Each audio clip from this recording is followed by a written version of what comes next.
Hey everyone, it's Motormouth Monday with Megz, and today we are going to talk about protecting your Nissan. When I say protecting your Nissan, I mean you as a consumer who has just invested a lot of money into a vehicle, a way for you to protect your investment and also give you peace of mind. When you're financing a vehicle, you have different items that you can look into. You go and sit down with the finance manager and she or he is going to offer you certain things to protect your investment and yourself and give you peace of mind. So financing, we have things like guaranteed asset protection, which in case you write off your vehicle, it does cover what is owed on the vehicle from what insurance gives you, that gap.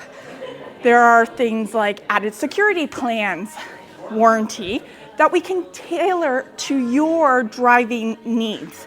We also have prepaid maintenance, which could be just oil changes, tire rotations, and again, it's tailored to your driving needs.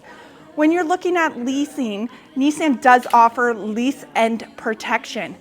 What is this? This is a simple add-on to your lease that does give you up to $7,500 when you return the lease at the end that can cover damages, and it even covers tire wear. So when you sit down with the business office, instead of rolling your eyes thinking, what are they going to do to me today? Think, how are they going to protect my investment today? Again, thanks for taking the time. Today's Motormouth Monday with Megz, coming to you with some protection.